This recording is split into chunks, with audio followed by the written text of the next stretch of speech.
So look, some of y'all have been asking questions about how do you stay calm in stressful situations? How do you keep your cool? How do you not freak out when the customer's being an asshole? Like, whatever. I'm gonna share with you guys the secret. This is how I get through my day-to-day. Right here, I come out to the truck and I huff truck chemicals all day long, right here. See?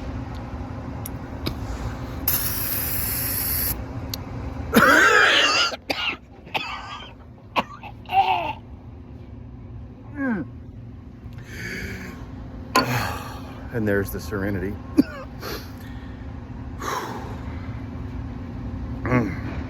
So, you need to get through your day and you really feel like you can't take any more. Just come out to the truck, get you a little hit.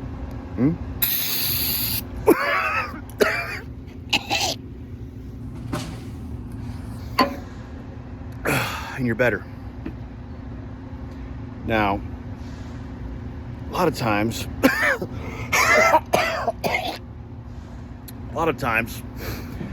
what you're going to find is when you do this, you really get some of your best ideas.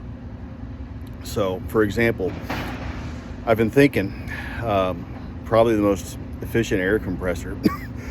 Hang on. Probably the most efficient air compressor you could design would be if you took like the low pressure piston from a piston machine and then like used that to fill a tank, and then like take the high pressure air end out of like a 2-stage screw and attach the inlet to that tank, and then, you know, because that's a positive displacement, you could put a variable speed drive on that and try and match that up to your demand. And then if you needed a little bit higher pressure machine, you could attach the outlet of that rotary screw air end to like the 3rd stage pinion on like a turbo. And I mean, it's just the best of all 3 worlds, right?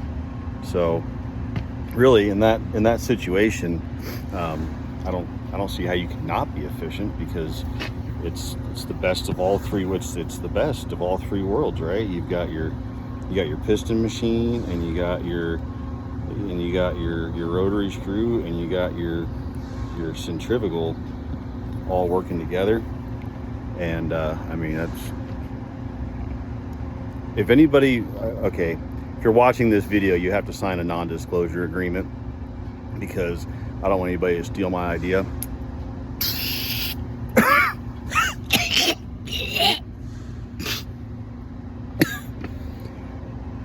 So go ahead and just drop your signature in the comments below. So anyway, that's how you deal with stressful situations. Just huff the truck chemicals. You will feel amazing. Disclaimer: don't huff truck chemicals, ever. All right, compressed air friends, now that we've all huffed our great clean and are feeling good, feeling groovy, ready to take on the day, we got a Zeks air dryer. And what we had happen was the controller went bad. So we ordered a new controller. Come out, put the controller in. Check this out.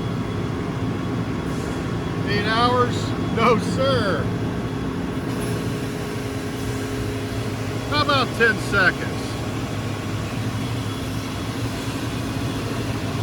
Press on button. All right, I'm not gonna press the on button because I did that once already. So what happened was my compressor, everything kicked on, suction pressure, discharge, all that stuff started working. And next thing I know, I have an extremely low suction temperature, like -5. Meanwhile, my chiller temperature is holding steady at 73. What on earth is going on? So my first suspicion is our refrigerant system all appears to be working.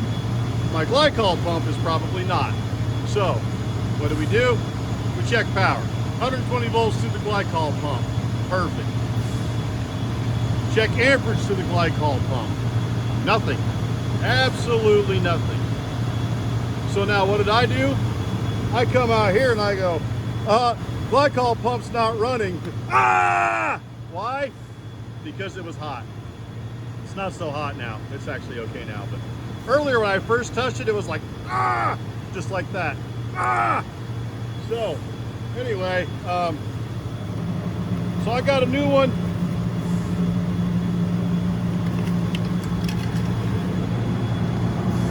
This one's red, this one's black. I hope that doesn't make a difference. I don't think it's going to. So, old pump out, new pump in. We're gonna get this boy going. And if I get too stressed out, I know where the brake clean is. See ya. All right, friends, we've got the old pump out, and you know, even with you got a valve here and a valve here, you can close those off so you don't lose all the glycol. You just basically lose what's trapped in here, but it still makes a pretty decent mess. Luckily, it's glycol; it'll mostly evaporate before I can even wipe it up. But anyway, I'm a big believer in just popping the bolts off the pump itself and leaving the volute in place, because if you change out that whole volute, you got to peel all this tape back to get to the bolts and all that, and it's more work than it's worth, man. It's 4 bolts right there. Pump pulls out of the volute. New pump bolts right in. You don't have to disturb any of this. But so here's my old pump. She's locked up pretty good versus my new pump. Spins nice and free. So, so I'm going to I'm gonna bolt a red pump into a black volute. I don't know if that's racist or something, but either way, that's what's going down. So I don't see new volute versus old volute. I don't see a whole lot of difference here. So I think I'm going to be just fine to do that. So we're going to get her bolted in, get her fixed up. See ya. Well, friends, I'm sure you can tell we are up and running. You can see my new glycol pumps in. Nothing's leaking.